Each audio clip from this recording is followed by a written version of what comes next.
Bine ați venit la vlogul de astăzi! Am făcut pregătiri pentru aproximativ 2 ore, între timp a început și un domn să dea cu flexul pe aici prin împrejurim. Dacă vă gândeați că numai la bloc în România se întâmplă treaba asta, nu se întâmplă doar la Se bloc. întâmplă și la hotelurile de 5 stele, dar pe noroc că nu ne-am mutat aici. Haideți să începem! Subiectul nostru de astăzi este... Cât am cheltuit într-o lună de vacanță în Thailanda?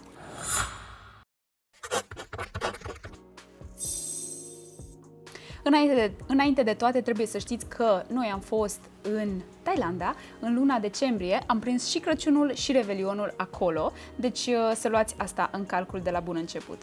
Asta înseamnă că am cheltuit ceva mai mulți bani decât de obicei, pentru că am făcut destul de multe excursii. Toată expediția aceasta, să-i spun așa, a fost tratată ca un fel de concediu, vacanță, adică am vizitat destul de mult și atunci cheltuielile au crescut puțin, însă nu foarte mult. O să vedeți exact despre ce este vorba, le luăm pe rând și începem cu...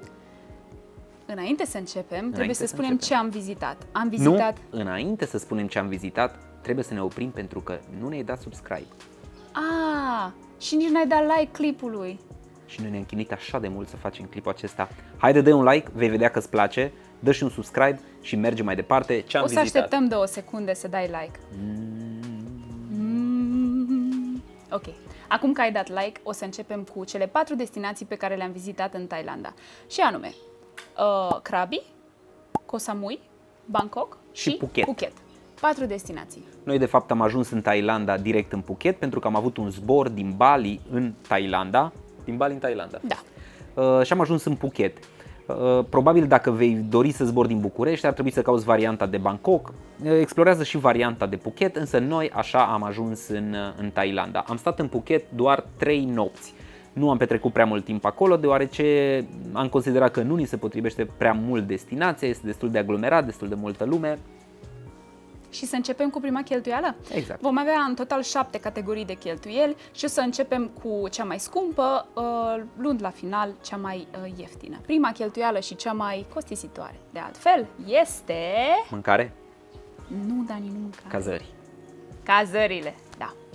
Hotelurile, mai exact, au fost 9 hoteluri în total, cu un cost total de 660 de euro într-o lună. Asta înseamnă că am plătit în medie... 23 de euro pe noapte. Sună bine. Am avut mic dejun la majoritatea cazărilor în care am stat, dacă nu la toate, probabil cu mici excepții nu am avut. Am ales această variantă încă dinainte să ajungem acolo, deoarece nu știam exact cât ar fi de scumpă mâncarea. În plus, dacă reușim să ne alegem o cazare care e și frumoasă, cu mic dejun inclus, facem asta deoarece ne plac micurile dejun. Clar, ne place mâncarea. Nu, e mai mult un obicei, de fapt. Ne bem cafeluța dimineața, nu trebuie să ne facem griji de unde vom mânca și atunci nu se prelungește oarecum să ajungi să mănânci doar pe la ora 13 sau mai știu eu când, pentru că te iei cu altele. Plus că noi muncim de multe ori și atunci e mult mai bine să iei micul dejun la hotel. Ce mai trebuie să știți aici este că față de Bali nu am ales varianta de homestay-uri, care nici măcar nu exista, ci am ales întotdeauna să stăm la hoteluri. Hotelurile la care am stat noi, unele dintre ele au fost într-o poziție mai bună. Am avut pentru o perioadă destul de lungă un hotel pe malul mării, cu piscină, cu tot ce este nevoie, camere curate, ne-am simțit foarte bine acolo. Asta s-a întâmplat în Koh Samui. Chiar dacă insula nu am putea să spunem că este neapărat din punctul nostru de vedere un highlight a ceea ce am făcut noi, asta pentru că ne-a plăcut foarte mult Bangkokul. Considerăm că trebuie să revenim în Thailanda să explorăm și alte locuri și să vedem și alte insule, deoarece Thailanda este mare și are multe de oferit. Este incredibil de mare, deci așa de multe de văzut în Thailanda. Haideți să trecem la cheltuiala numărul 2. Care crezi că este, Dani? Ar mai trebui să spunem despre cazări că le-am ales inteligent. Este un clip în care avem clipuri în care tu poți să vezi exact cum facem noi atunci când ne alegem cazările. Dacă suntem pe insule, încercăm să alegem cazări pe malul mării sau cât mai aproape de malul mării. Și dacă suntem aproape de orașe interesante, de exemplu cum am fost în Bangkok, am încercat să alegem cazări în buricul târgului. Spre exemplu, în Bangkok, în momentul în care am ales cazările, am avut foarte multe emoții, deoarece Bangkokul este mare și poți să dai greș dacă nu ești atent la toate detaliile. Noi am stat în Chinatown, în cartierul chinezesc, am fost super mulțumiți de alegerea pe care am făcut-o, pentru că acolo este o atmosferă și acolo se întâmplă foarte multe lucruri. V-am spus deja că hotelul ăsta este o minunăție. Am venit în cameră, care este foarte drăguță. Tot hotelul este renovat, dar el la bază are un stil foarte vechi și plăcut. Asta este camera noastră. Mică și perfectă, suntem chiar în centrul Bangkokului, în Chinatown. Și acolo avem baia, care de asemenea e foarte drăguță. Deci suntem super încântați de hotelul ăsta, pentru că e incredibil la ce preț ai putea să-l obții. În afară de asta, portul este super aproape și de fiecare dată când aveam chef să facem ceva, coboram, ne mișcam 3, 4, 5, 10 minute și reușeam să fim în mijlocul acțiunii, să spun așa. Exact, ai fost chiar în mijlocul acțiunii, da, acolo în Chinatown. În momentul în care îți alegi cazările inteligent, trebuie să mai știi că scutești destul de mulți bani pentru partea de transport, care peste tot pe unde am fost noi este scumpă, fără doar și poate. Da, foarte scumpă. Am făcut această paranteză deoarece e bine să știi aceste lucruri, e bine să alegi cazările inteligent, să nu te uiți doar la preț, să te uiți și la poziție, să te uiți eventual la mic dejun și să te uiți la toate detaliile care ar putea să apară. Hai să vedem dacă ghicești care este cheltuiala numărul 2. Pauză de publicitate. După cazare, cu siguranță, mâncare. Nu, Dani, nu e mâncare. Dar noi mâncăm atât de mult, cum nu e mâncare? Dar ce ar putea să fie? Mâncarea este așa de ieftină în Thailanda. Asta da. Și atunci, mâncarea nu e nici pe locul 2, pentru că deși am mâncat destul de mult și mâncare foarte bună, nu este nici pe locul 2. Transportul. Transportul a fost cu un total de 250 de euro în toate zilele, adică 9 euro pe zi, care nu include biletul de ajuns în țară, pentru că noi am venit din Bali. Am plătit acești bani deoarece am avut și zboruri interne, spre exemplu în momentul în care ne-am făcut transferul din Koh Samui înspre Bangkok, am plătit pe avion undeva în jur de 130 de euro, cred că. Nu mai știu exact, însă varianta de ferry plus autobuz era undeva la 100 de euro. În jur la 90 de euro și practic ne-am și reconfigurat puțin traseul deoarece n-am vrut să stăm 12 sau 13 ore pe drum, trebuia să schimbăm un ferry, ce mai trebuia să facem? Să mergem și cu un autocar, să luăm și un taxiu. Ce trebuie să știți e că de foarte multe ori în Thailanda cea mai bună soluție este să luați avionul, pentru că zborurile interne nu sunt foarte scumpe și dacă vrei să ai o vacanță în Thailanda de 10 zile, să zicem, nu merită să tot stai câte 12 ore pe drum de pe o insulă pe cealaltă. În plus de asta, dacă ajungeți în Koh Samui, aeroportul de acolo e super drăguț și autentic, este în aer liber, o să vă lăsăm câteva cadre să le vedeți. Merită să vedeți acest aeroport, însă nu merită să mergeți pe Koh Samui doar pentru asta. Nu a fost neapărat o insulă pe gustul nostru, a fost o insulă frumoasă, experiența a fost minunată din cauza că am avut cazări reușite. Am plătit pe transport, după care, cu siguranță, am ajuns la mâncare. Am ajuns la mâncare, ok? Principalele noastre costuri în general sunt hoteluri, transport și mâncare. Numărul 3 de data aceasta este mâncarea, care a fost 240 de euro în restaurante, 80 de euro în supermarketuri, totalul fiind de 320 de euro, adică 11 euro pe zi. 11 euro pe zi, dar trebuie să știți că de 11 euro am mâncat atât de bine, am avut experiențe culinare atât de reușite încât nu se compară suma pe care am cheltuit-o față de experiențele și față de gusturile pe care le-am încercat în Thailanda. A fost extraordinar, într-adevăr. Încă ne amintim, încă salivăm în timp ce povestim. La fiecare masă în Thailanda, lucrul pe care îl spuneam la final era: trebuie să mai revenim în Thailanda, măcar să mâncăm. Da, așa este. Am mâncat la restaurante locale, am mâncat foarte mult în Chinatown. E bună? Deci s-a făcut cocosul ăsta într-un fel și împreună cu blatul ăsta. Cum s-a făcut? E cel mai tare desert pe care l-am mâncat, cred că ever. Am mai luat și câteva chestii din supermarket, fructe, tot felul de lucruri. Dar foarte mult street food în Thailanda. Mai ales în Chinatown. Da, gustul este extraordinar, adică nu am dat greș niciodată. Lucrul acesta nu se prea întâmplă. Condițiile, curățenia este impecabilă, chiar dacă mâncarea de multe ori este făcută pe drum sau e făcută în niște locuri destul de improvizate, curățenia este extraordinară și vei vedea, nu vei avea reținere atunci când va trebui să mănânci street food. Dacă vii din România, probabil că ai avea rețineri, dar dacă vii, de exemplu, din Bali, nu ai avea rețineri, pentru că știi că aici condițiile în care se face street food-ul sunt destul de, cum să le spun?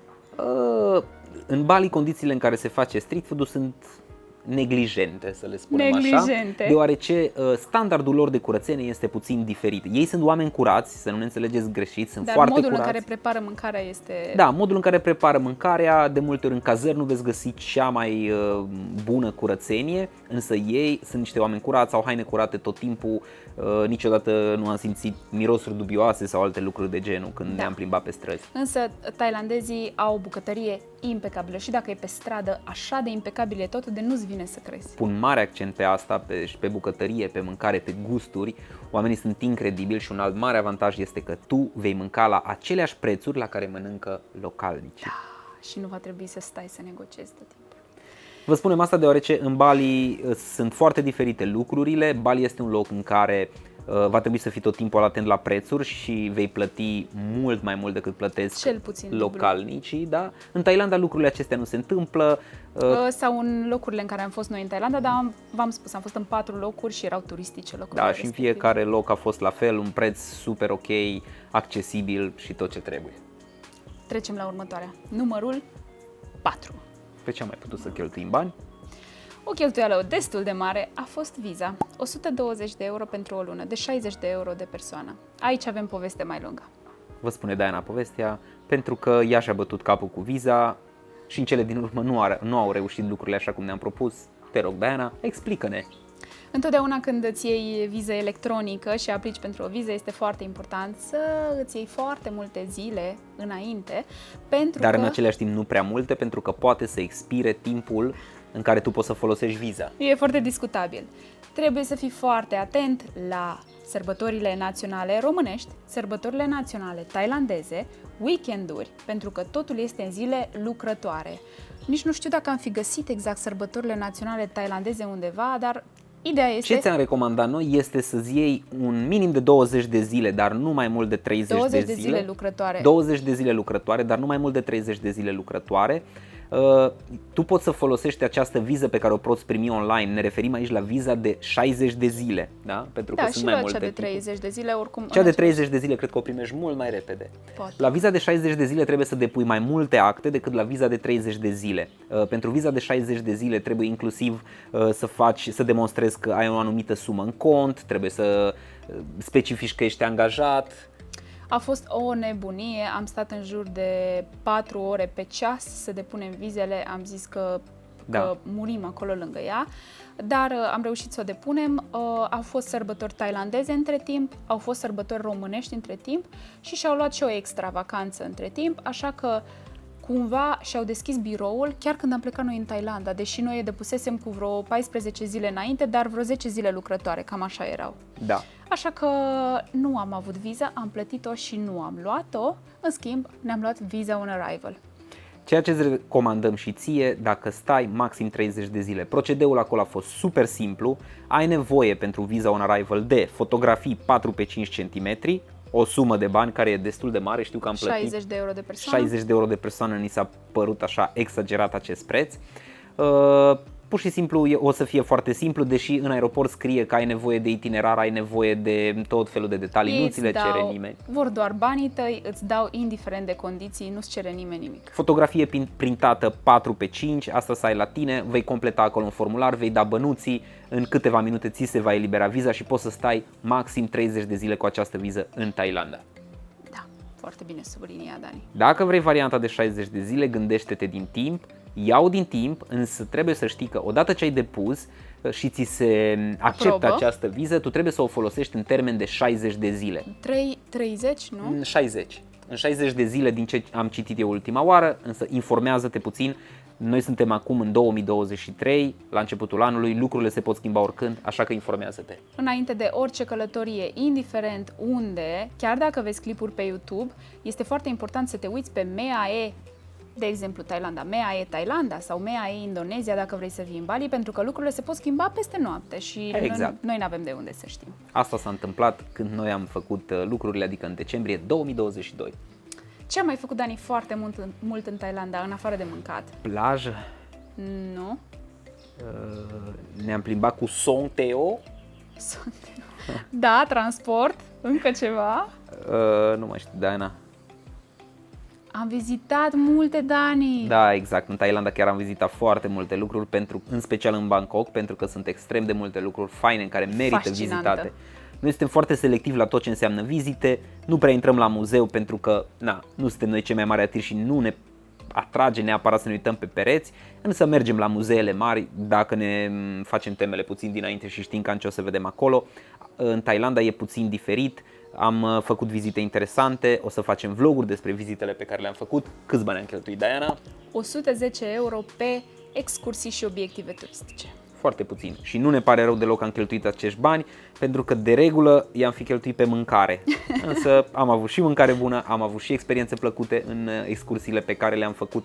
Am mai avut excursia cu canoe, de care mi-amintesc. Da, excursia cu caiacul, am mers și într-un oraș vechi, într-un muzeu în aer liber, cel mai mare muzeu în aer liber de lângă Bangkok. Am vizitat în Bangkok o groază de obiective turistice. Am fost la temple, pentru că sunt interesante templele. O să vedeți exact în vlogul nostru cât de multe lucruri interesante regăsești și cât de interesantă este și această cultură, această religie budistă. Numărul 6 pe lista noastră reprezintă hainele și cosmeticele. Ei, auzi. Eu pot Dani să ies și-a luat acum. eșarfa asta, de exemplu. Am cheltuit o mulțime Eu de restul. bani. 100 de euro pe haine și cosmetice, pentru că am găsit cosmetice la un preț foarte accesibil. Nu aș zice că e diferit de România, însă pentru mine era accesibil pentru că veneam din Bali și trebuia să ne luăm câteva Exact. În Bali nu o să găsești multe cosmetice sau o să le găsești la un suprapreț doar în orașele foarte mari și pentru noi a fost un fel de refill această oprire în Bangkok, să spun așa. Însă probabil că o să-ți cumperi haine pentru că au un preț bun și sunt haine puțin diferite față de ce se regăsește în Europa, așa că oricum ar fi, probabil o să cheltuiești și tu bani pe haine și cosmetice. Chiar merită să-ți faci cumpărături din Bangkok. Multă lume pleacă din Bali, adică oamenii care trăiesc în Bali pleacă în Thailanda să-și facă cumpărături. Vei găsi tot ce vrei și ce nu vrei acolo, însă trebuie să-ți iei suficient de mult timp, deoarece piețele sunt imense, poți să străbați o zi întreagă în niște locuri și să nu termini toată piața de vizitat, să spun. Noi chiar avem o prietenă balineză care pleacă în Thailanda cam o dată pe an, își face cumpărăturile acolo, le trimite sau le ia cu trollerul și apoi se întoarce și le vinde în Bali. De ce nu? Pratunam Market. În Pratunam Market se duce ea în Bangkok. Zeci de mall-uri, foarte mult lux în același timp, foarte multă atmosferă autentică, foarte multă sărăcie. E o cultură complet diferită, e un mix un mix de sentimente. Trebuie să te duci acolo să vezi exact despre ce este vorba. Nouă ne-a plăcut, sperăm să-ți placă și ție și mergem mai departe cu următoarea cheltuială, care a fost... Ultima este asigurarea de călătorie de care ai nevoie oriunde te duce. Noi am plătit 40 de euro pentru o lună de zile, 2 persoane. Avem o asigurare de călătorie în desfășurare. Noi vă spunem exact cât ne-a costat pentru luna respectivă asigurarea și cam asta ar fi. Sunt foarte curios cât ne-a costat o lună în Thailanda, mai ales că am stat la hoteluri, nu am stat la homestay-uri. Hotelurile au fost, Faine. cu excepția unuia, au fost chiar frumoase, chiar interesante. Le-am căutat foarte mult, să nu credeți că este ușor să găsești cazări bune în Thailanda, le-am căutat foarte mult. Dacă aveți nevoie de recomandări, puteți să ne scrieți și putem să vă dăm câteva recomandări, însă nu uitați că la hoteluri este destul de subiectiv, adică ce îmi place mie nu-i convine celuilalt. Noi ne orientăm foarte mult pentru poziție, pentru rentabilitate, facem un mix așa, nu ne uităm la varianta de 5 stele sau... Da, pentru că noi suntem călători full-time și atunci lucrurile sunt puțin diferite față de o vacanță în care vii 10 zile și vrei să ai cele mai faine hoteluri. Asta e total de înțeles și atunci trebuie să te orientezi diferit. Exact, trebuie să-ți cauți tu cazările atunci să-ți îndeplinească toate nevoile, să spun așa. Cost final, probabil asta Cost ar se final. Cost final. Total a fost 1600 de euro în 2, adică 800 de euro de persoană pentru 30 de zile de stat în Thailanda, fără biletul de avion. Dacă vrei să te duci singur sau singur în Thailanda, nu împărți la 2, deoarece știi bine că cazările nu sunt mult mai ieftine dacă te cazezi o singură persoană. Mai bine ia-ți un partener. Poți să-i spui lui Dani pentru că cu siguranță va veni cu tine. Cheamă-mă că vin cu tine. Cu băieți, mă duc și cu băieți. Dacă sunteți de treabă, vin și cu voi. Cu fete, mă duc. Cam asta ar fi. Spune-ne și tu, ți s-a părut mult, ți s-a părut puțin? Nouă, nici nu sincer, știu. pentru tot ce am primit în banii aceștia, ni s-a părut extraordinar, să spun așa. Ne așteptam să cheltuim mai mult.